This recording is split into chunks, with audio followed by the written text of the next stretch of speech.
Major colleges and universities receive huge federal grants to help develop prescription drugs.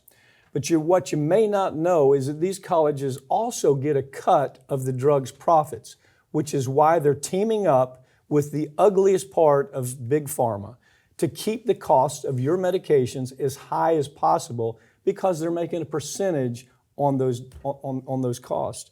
I've got Ring of Fire's Farron Cousins with me to talk about this. Wow. When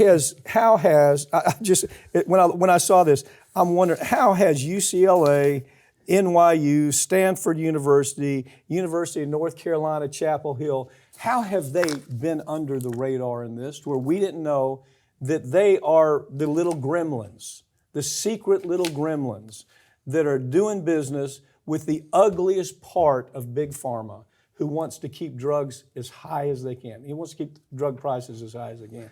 How have we missed this? I mean, we do this every day. I know, and I love that you're saying that, because that is the exact same reaction I had with this story.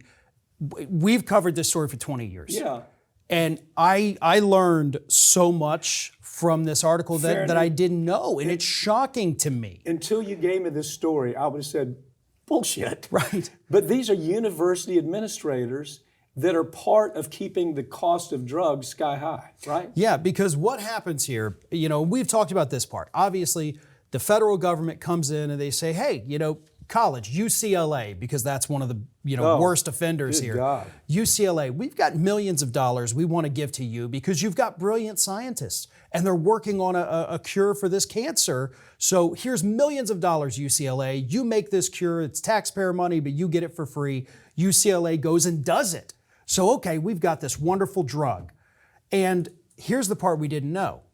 They do sell it to pharmaceutical companies, which everybody knows, but the university keeps the patent. Right. And every time somebody has to pay $200,000 a month for this cancer treatment, that university is getting a rather sizable percentage of those drug sales. So in addition to getting your, tax dollars, they get a cut of the drug sales. See, that's the ugliest part of it. The university has gotten your tax dollars to do the research, okay?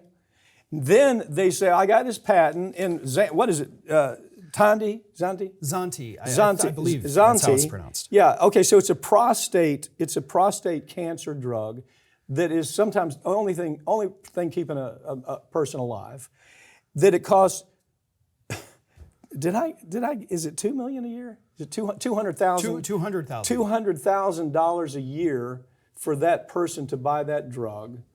And the college sold it for $520 million to the drug company, and the drug company says, hey, thank you for that, we're going to give you royalties.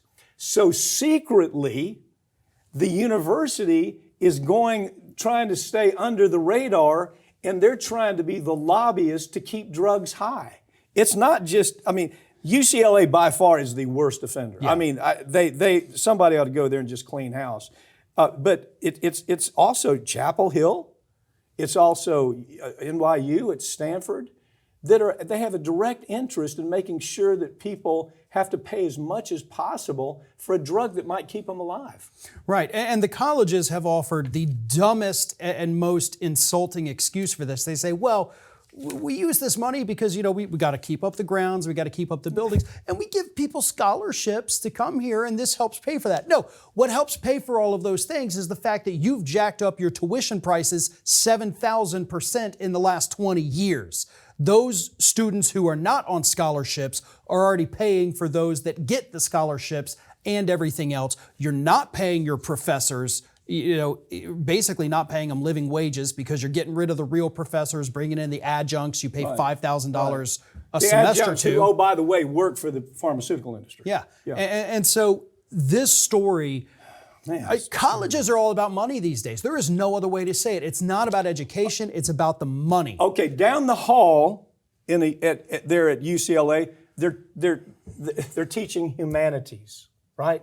They're teaching humanities, the interactions of how we should interact among ourselves. They're teaching ethics. They're teaching philosophy. And they are making sure that while they're teaching those things, they're making sure that a person has to pay $130 per pill, and they need them every day, year round. They need $130 per pill just so he can stay alive. Now, you tell me there ain't a problem there. And by the way, most of the time, they actually sell these patents to companies overseas who then contract through the major pharmaceuticals, your Pfizer's, your AstraZeneca's here in the US, to make it for them and basically ship it. So Pfizer and them, they don't have to do much at all.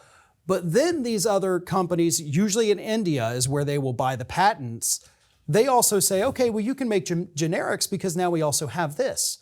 And those generic companies recently approached the US government and said, hey, listen, this Zanti drug, we can give it to you for $3 a pill. Yeah. Instead of your $130 a pill. Right. They said $3 a pill, cut down your cost by hundreds of thousands a month. And they said, no. Yeah. No. Well, they why, literally okay, just said no. But why did they say that? They said it because these ghouls, these ghoulish grim reapers that are secretly hiding in the halls of Congress are the universities that are making money. And only thing we talk about all the time is the pharmaceutical industry, which is bad enough. You talk about a bunch of death ghouls, they're filled up with death ghouls. But then you add the university, the people that are supposed to be kinder and gentler, supposed to be teaching our kids the idea of decency and ethics and humanities and how we should teach each other. They are making a killing off the death of people. Yep. No other way to put it. Ring of Fire founder and host of America's Lawyer, Mike Papantonio, has a new book, came out this week, called Suspicious Activity. Like his other books before it, this book actually deals with real legal cases that Mike Papantonio has handled, but in a fictionalized way. The book follows the character of Nick Dichotomous that Papantonio first introduced in his book Law and Disorder, and it carries on the story that began in Law and Disorder through Law and Vengeance, Law and Addiction, Inhuman Trafficking, and now Suspicious Activity. This book in particular deals with the financial institutions that have helped launder money for terrorist organizations, which of course is a topic we have covered extensively here on Ring of Fire. So, if you're a follower of Mike Papantonio's books, or if this is your first one, you can get your copy of Suspicious Activity now. Just go to MikePapantonio.com and place your order.